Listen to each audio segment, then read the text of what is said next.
우리가 뭐 누가는 아니지만 그 당시 살던 사람들은 아니지만 충분히 그때 살고 있는 사람들에게 이런 것들을 어필할 수 있었겠구나라는 생각을 하면서 누가복음을 읽으면 좀 도움이 되지 않을까 생각이 들어서 여러분들하고 오늘 누가복음을 맞아 또 진행을 좀 하도록 하겠습니다. 오늘 제목은 예수님을 따라 산다는 것에 대해서 누가는 어떤 생각을 하고 있었을까? 뭐 이런 생각을 하면서 이제 지난주에 이제 말씀 좀 읽어서 좀 생각을 하고 좀 정리를 좀 했습니다. 오늘 여러분들이 읽을 누가복음 4장은요, 누가복음에서 굉장히 중요한 장이기도 합니다. 왜냐하면 우리 마태복음에서 예수님이 시험을 받았던, 광야에서 시험을 받았던 내용이 나오듯이 여기도 시험을 받은 시점으로부터 시작을 합니다. 그렇지만 거기 나와 있는 내용의 일부는 왜 예수님이 사람들로 하여금 배척을 받을 수밖에 없었는지에 대한 아주 간략한 내용들을 좀 엿볼 수 있는 장면이기 때문에 그냥 제 개인적으로는 4장을 읽으면서는 아마 누가복음 전체에 흐르는 내용의 아마 주제 혹은 전달하고 싶은 메시지를 여기에 담아놓은 게 아닐까, 뭐 그런 생각을 좀 해봤습니다. 같이 한번 좀 읽어보도록 하겠습니다. 다들 잘 보이시죠? 네. 자, 읽도록 하겠습니다. 자, 시작. 내가 분명히 말하지만 예언자가 자기 고향에서는 환영을 받지 못한다. 엘리야 시대의 이스라엘에는 3년 반 동안 비가 내리지 않아 온 나라에 큰 흉년이 든 일이 있었다. 그때 거기에는 많은 과부가 있었지만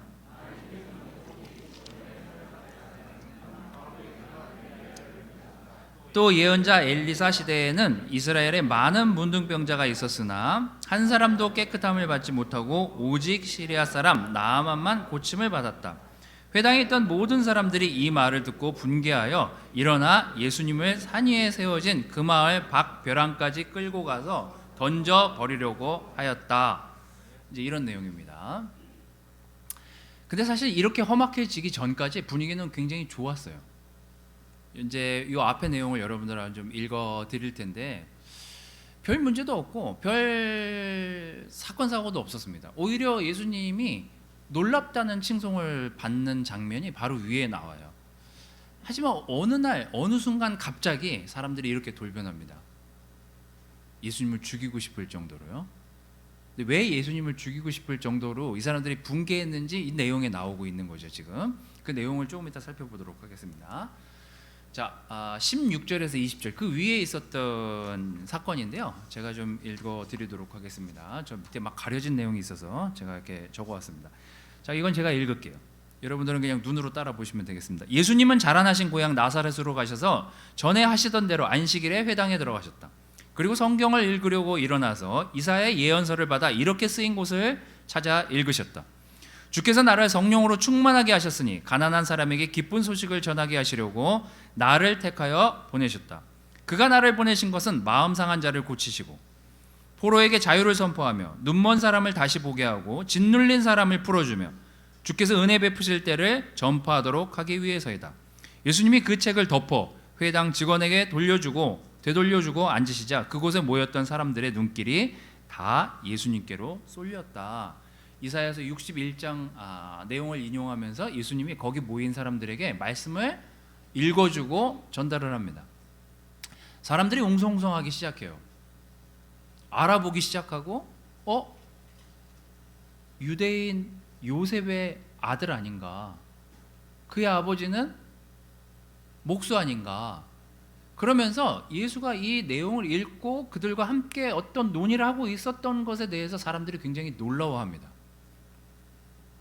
여러분들이랑 저랑 같은 한국 민족이듯이 이 누가복음 1장, 2장 내용을 이렇게 좀 여러분들이 이렇게 읽어보시면 굉장히 특이한 내용들이 나오는데 이게 뭐 의도를 갖고 쓰면 어떤 사람들에게 이런 내용들을 전달하고 싶었는지 대충 좀 알 수 있는 내용들이 이제 나오죠.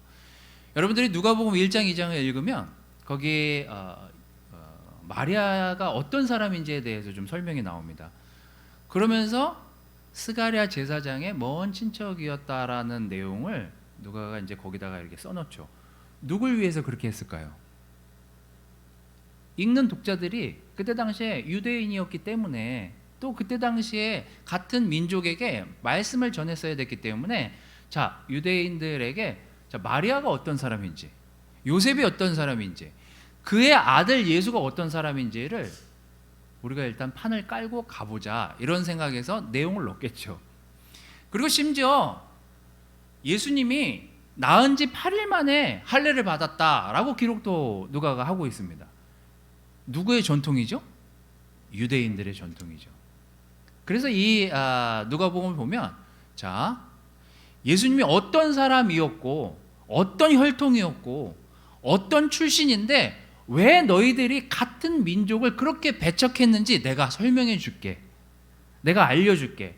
이 관점으로 누가복음을 읽으면, 그때 당시에 사람들이 예수님을 왜 이렇게밖에 외면할 수밖에 없었는지를 대충 좀 이해할 수 있는 포인트들을 많이 좀 알 수 있습니다.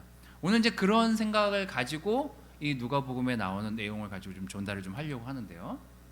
자, 누가복음에서 제가 읽었던 내용들 중에 특히나 강조하고 있는 것들입니다. 뭐 예루살렘의 유대인, 뭐 이건 뭐 제가 지금 설명했다시피 아까 마리아나 예수님이 할례 받은 부분이나 예수님에 대한 이전 왜 예수님이 이 땅에서 너희들에게 이렇게 전할 수밖에 없는지에 대한 설명을 앞에 이제 좀 하죠. 그래서 얼마나 중요한 분이었고 얼마나 위대한 분이었고 얼마나 하나님의 아들로서 정말 영적인 마음으로 너희들을 도와주려고 했었는지를 너희가 좀 이해하길 바래. 이제 이런 내용이 주된 내용이에요.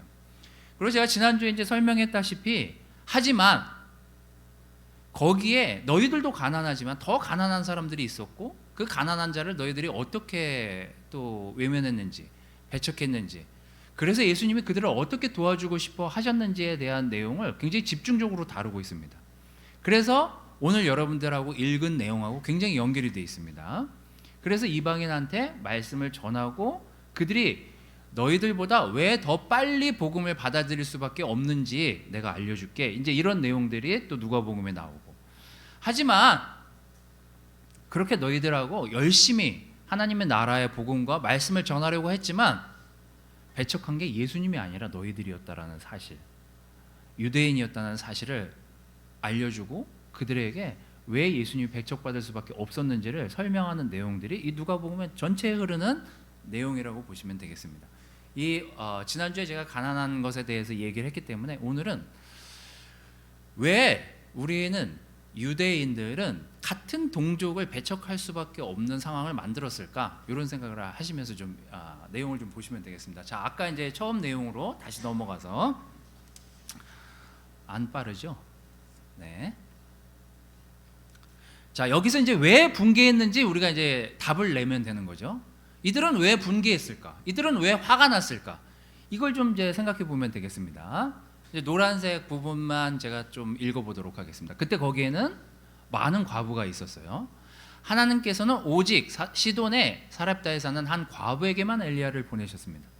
또 예언자 엘리사 시대에는 이스라엘에 많은 문둥병자가 있었으나 한 사람도 깨끗함을 받지 못하고 오직 시리아 사람 나만만 고침을 받았다. 자, 이 얘기를 듣고 유대인들은 왜 흥분을 했는가요? 네? 이방인만 고쳐주고 있잖아요, 지금. 자기 동족인데, 자기 동족도 힘들고 자기 동족도 핍박받고 있을 상황이었는데, 이상하게 구약에 있는 내용을 거론을 하는데, 그 구약에 있는 내용을 거론한 딱 갖다가 쓴 역사가 이거예요. 봐봐, 언제부터 너희가 예수님을 배척했는지 내가 알려줄게. 너희를 너무 돕고 싶었고 이스라엘을 너무 구원하고 싶었고 이스라엘을 너무 좋은 곳으로 안내하고 싶었지만 그걸 거부한 게 하나님이 아니야, 모세가 아니었어.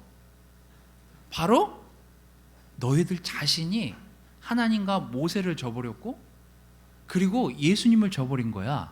이런 내용을 전달하고 있는 내용이에요. 그래서 이 말 때문에 분개했어요. 우리가 아직도 그러고 사는 사람처럼 보인다고? 그래서 우리를 이렇게 안 도와주고 우리를 이렇게 어려운 상황에 놔둔다고?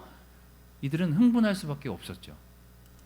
자, 예수님을 따라 산다는 것에 대해서 시대가 지나면서 그것이 모세였고 하나님이었고 구약 시대에 그랬다면 지금 누가가 살고 있는 시대에 예수님이 그분의 아들이야. 예수님이 그분의 능력을 가지고 이 땅에서 너희들의 구원, 너희들의 영을 살리기 위해서 이 땅에 오셨는데 그걸 받아들이지 않고 있는 너희를 보니 내가 참 답답하다. 왜 예수님은 고향과 유대인에게 시기심과 배척을 받고 미움을 받으셔야 하셨나? 이제 이게 누가가 좀 그 당시 살고 있는 사람들에게 좀 전달하고 싶은 메시지였는데, 이제 저는 이제 이걸 보면서 그런 생각을 좀 해보는 거죠. 우리는 과연 지금 이 시간, 이 때를 예수님의 제자로 살아가면서, 하나님의 자녀로 살아가면서 유대인들처럼 보고 유대인들처럼 생각하고 있는 부분이 있지 않나? 이제 우리가 그런 생각들을 좀 해보게 되는 거죠. 첫 번째가 우리의 삶이 악순환적 삶을 살고 있는지 선순환적 삶을 살고 있는지를 돌아볼 필요가 있습니다. 자, 아까 이제 제가 사도행전을 좀 비교해서 여러분들한테 읽어드리겠다라고 했는데, 사도행전 7장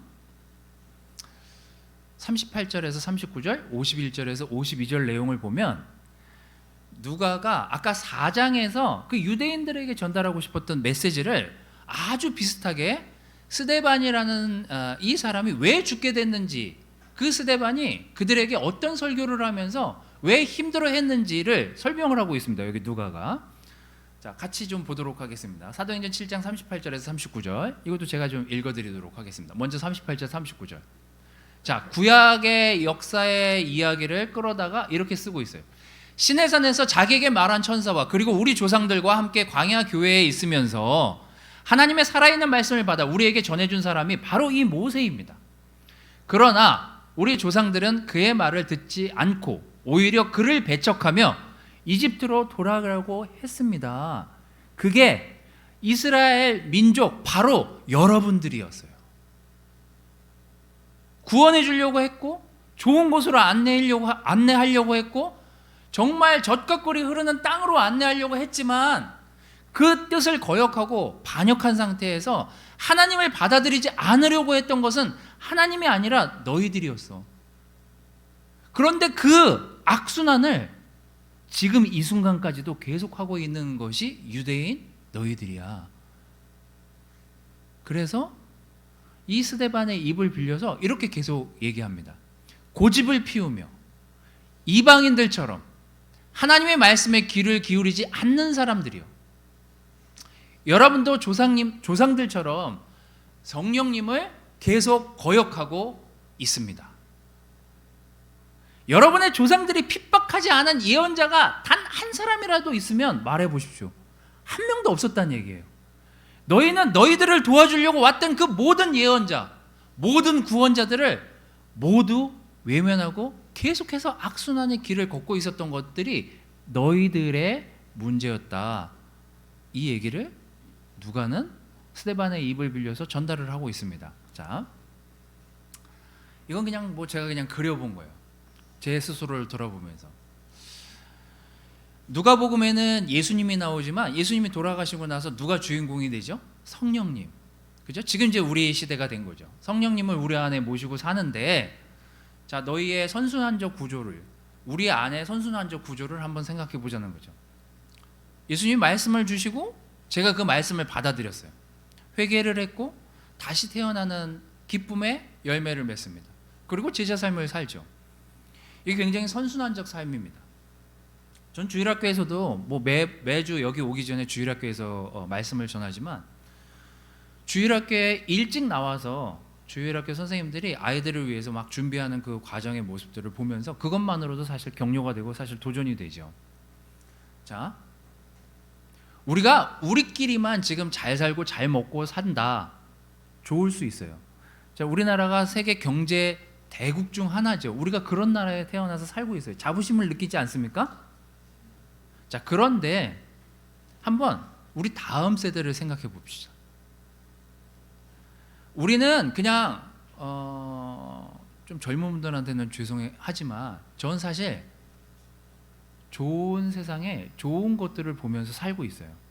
전 사실 지금 제가 물론 죽으면 안 되겠지만 전 사실 죽어도 53년을 살았기 때문에 그닥 안타깝다 뭐 이런 생각이 들진 않아요. 근데 이제 문제는 우리 창창한 애들이에요.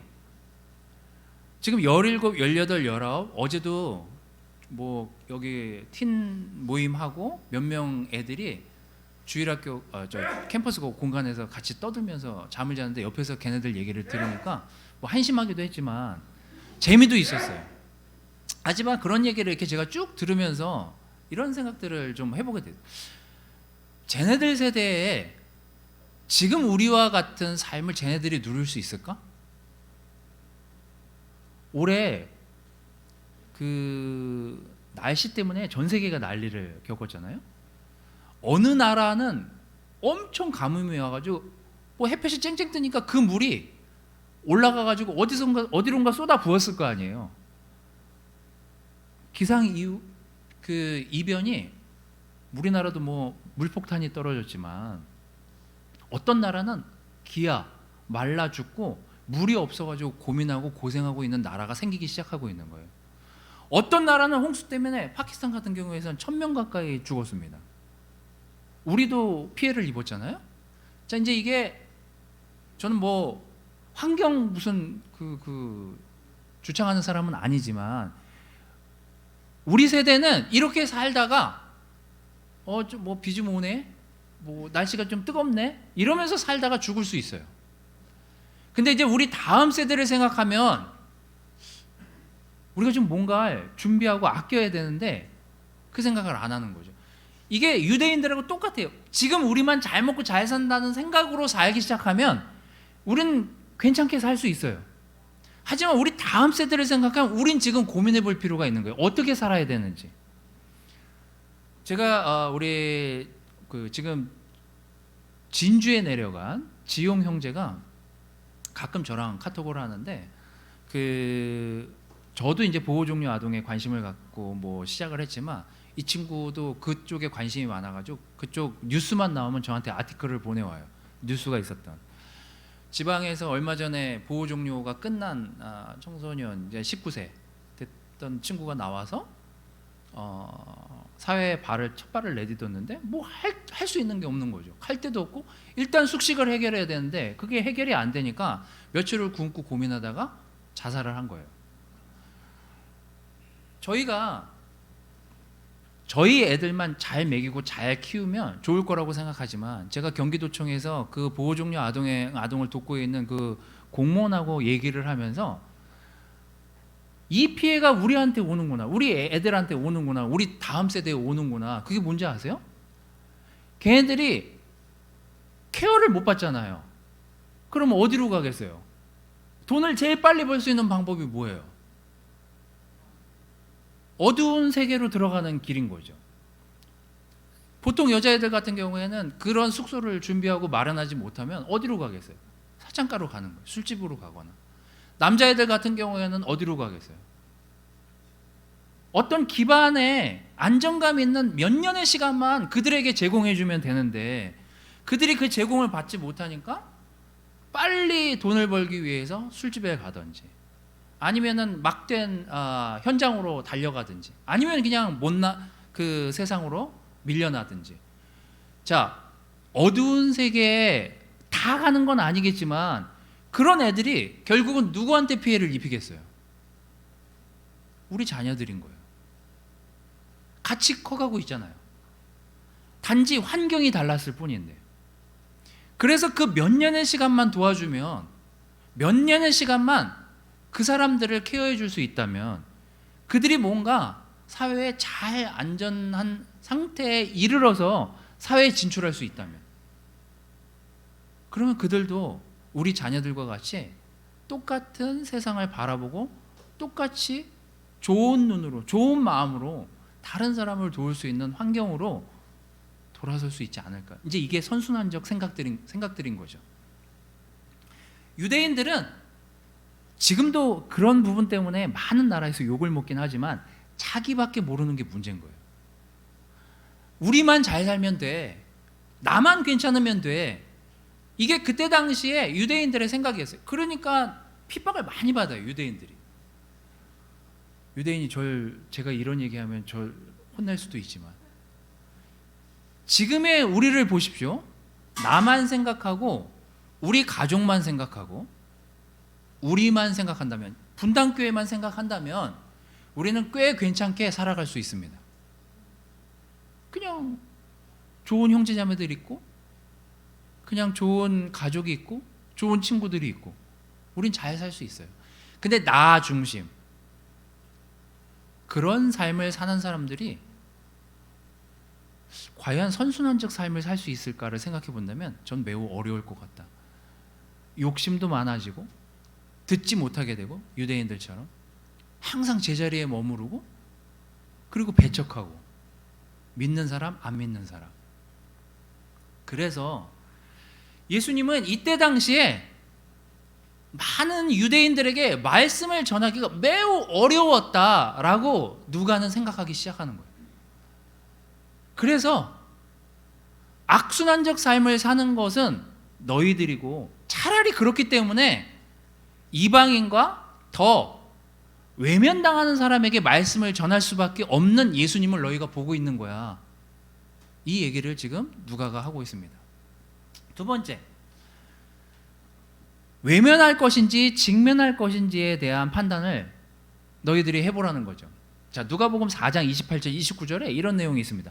회당에 있던 모든 사람들을 이 말을 듣고 분개하여 일어나 예수님을 산 위에 세워진 그 마을 밖 벼랑까지 끌고 가서 던져버리려고 하였다. 왜 흥분을 했냐고요? 왜 감정이 상했고 왜 화가 났습니까? 여러분은 제가 얘기하면 아무 감정이 없나요? 제가 막 여러분들한테 막 상스러운 소리하고 막 반말하고 막 너는 왜 그래 막 괴롭히고 이러면 여러분들은 응 그래 좋아 이러고 듣습니까? 이 사람들이 흥분하고 있는 이유는 뭔가 느꼈으니까 흥분하는 거 아니겠어요? 뭔가 찔림이 있거나 뭔가 감정이 상했으니까 마음에서 뭔가 작동해서 이게 비분 관계하는 일이 벌어지는 거 아니에요? 흥분하는 데는 이유가 있을 거 아닙니까? 사도행전 7장 53절 54절, 여러분은 천사들이 전해준 율법을 받고도 그것을 지키지 않았습니다. 그들은 스데반의 말을 듣고 화가 머리끝까지 치밀어 올라 이를 갈아요. 스데반의 입을 빌렸지만 누가가 하고 싶은 얘기는 뭐예요? 감정도 있어 너희는. 또 듣고 느끼기까지 해. 근데 결론은 뭐예요? 외면하는 게 문제인 거예요. 말씀을 듣고 느끼고 찔려. 그러면 사도행전 처음 시작할 때 얘기할 때처럼 2장에서 나오는 것처럼 우리가 도대체 어떻게 하면 좋겠어? 이 죄에 있는 나의 상태를 어떻게 하면 좋겠어? 이런 반응이 아니라 화를 내고 죽이고 싶어하고 듣고 싶지 않아 하는 게 이들의 문제인 거예요. 그러면서 우리를 또 돌아보게 만드는 거죠. 누군가 우리에게 말씀을 통해서 조언을 주거나 누군가 여러분들에게 이러한 삶의 방법이 영적인 삶인 것 같아 라고 누군가 여러분들에게 얘기했을 때 여러분은 외면하는 편입니까? 아니면 직면하는 편입니까? 누가는 예수님이 그 작업을 이 유대인들에게 했지만 수도 없이 그들에게 이야기하고 전달했지만 예수님이 안 만난 게 아니에요. 율법학자들 피했습니까? 바리새파 사람들 피했어요? 유대인들 그들하고 대화 안 했나요? 피하고 그 예수님과의 대화에서 그 상황을 외면한 사람은 그들이지 예수님이 아니었다. 누가는 그 장면을 옆에서 보고 있었던 거예요. 정말 지지리도 말을 안 듣는구나. 정말 안 듣고 외면하고 안 받아들이려고 하는 그 사람들의 고집된 모습들을 보면서 이래서 예수님이 병든 자를 고치고 가난한 사람을 도우려고 하고 이방인들한테 복음을 전할 수밖에 없는 상황을 너희가 만든 거야. 예수님이 만든 게 아니라. 여러분은 오늘 어떻습니까? 우리가 늘 상황에 놓이게 되고 늘 문제에 직면하게 되죠. 하지만 그 문제가 여러분들한테 도래했을 때 우리는 그 문제를 직면하는 편입니까? 아니면 듣고 싶지 않고 보고 싶지 않고 피하려고 하는 그 삶에 우리를 노출시키는 그런 삶을 살고 있습니까? 누가가 여러분들에게 또 그 당시 사람들에게 전달하고 싶은 중요한 메시지였어요. 마지막 하나는 영향을 줄 것인가 받을 것인가에 대한 이슈예요. 누가복음 4장 이 뒷부분 마지막은 이렇게 정리를 하고 있습니다. 예수님이 갈릴리 가버나움으로 내려가셔서 항상 그 말씀을 전할 때 항상 돌아가는 곳이 가버나움이 굉장히 자주 나옵니다. 그리고 최종적으로는 예루살렘이 나오고, 예수님이 갈릴리 가버나움으로 내려가 안식일에 회당에서 권위 있는 말씀으로 가르치시자 사람들은 모두 놀랐다, 이렇게 기록을 하고 있습니다. 전 요즘 누가복음을 읽고 사도행전이랑 비교하면서 오늘을 사는 한국 또 분당의 교회에 나오는 형제자매 여러분들을 예수님의 핀셋으로 이렇게 딱딱딱딱 찍어서 여러분들을 놓고 예수님이 여러분들과 대화하신다면 이렇게 물어볼 것 같아요. 정말 너가 나를 따라 산다라고 결정하고 이 삶을 살아왔으니 오케이, 박수, 좋아. 거기까지는 됐어. 하지만 네가 예전과 지금과 똑같이 그렇게 나를 따라 살려고 하면서 선순환적 삶을 살려고 노력하는 쪽이니, 아니면 그냥 너 하나, 너희 가족, 그냥 너 하나 잘 먹고 잘 사는 그런 상황의 그 사이클로 너를 놓고 사는지, 오늘 예수님이 누가의 눈을 통해서 우리에게 전달하고 싶은 메시지가 아닌가라는 생각이 듭니다. 여러분, 우리만 생각할 게 아니라 우리의 다음 세대, 우리의 주변을 생각하지 않을 수 없는 시대에 우리는 살고 있습니다. 선순환적 사이클이 무엇인지 우리가 다시 한번 고민해보고 생각하는 시대에 우리가 살고 있는 거예요. 그러면 우리가 지금 어떻게 살아야 되는지, 우리가 어떤 결정을 하면서 살아야 되는지 알 수 있습니다. 저는 며칠 전에도 어떤 분하고 얘기하다 보니까 벌써 그분은 선순환적 삶을 위해서 계속 컵을 들고 돌아다니시더라고요. 불편한데도 일회용을 안 쓰기 위해서. 지금도 저는 일회용을 들고 왔잖아요. 주일학교에서 줬어요. 하여튼 자, 선순환적 사이클을 한번 생각해 보면서 먼 미래 10년 뒤, 20년 뒤 우리는 어떤 삶을 살아야 될까? 또 우리의 자녀들에게 어떤 미래를 물려주게 될까? 우리 자녀들에게, 우리 다음 세대에 예수님을 어떻게 믿고 살아왔던 사람으로 그들에게 기억되어져야 될까? 한번 생각해 보시면서 내가 내 삶이 지금 선순환적 사이클로 돌아가고 있는지 한번 판단해 보시기를 바라겠습니다. 문제는 항상 도래하기 마련이고 우리는 문제 가운데 살 수밖에 없는 시대에 태어나고 인간으로 살고 있는 이상 문제는 피할 수가 없습니다.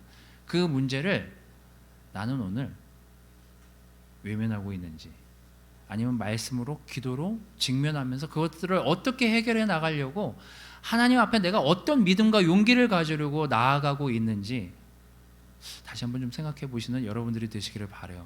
제가 우리 지상민 형제의 딸 세례를 주면서 얘기했지만, 제가 윤희한테 예수님의 그 제자가 되기 위해서 두 가지 질문을 던지면서 저는 사실 가슴이 뭉클했습니다. 왜냐하면 지상민 형제가 저한테 그 질문을 했거든요. 성경 공부를 하고 다음 세대에, 제가 그 다음 세대에 질문을 하잖아요.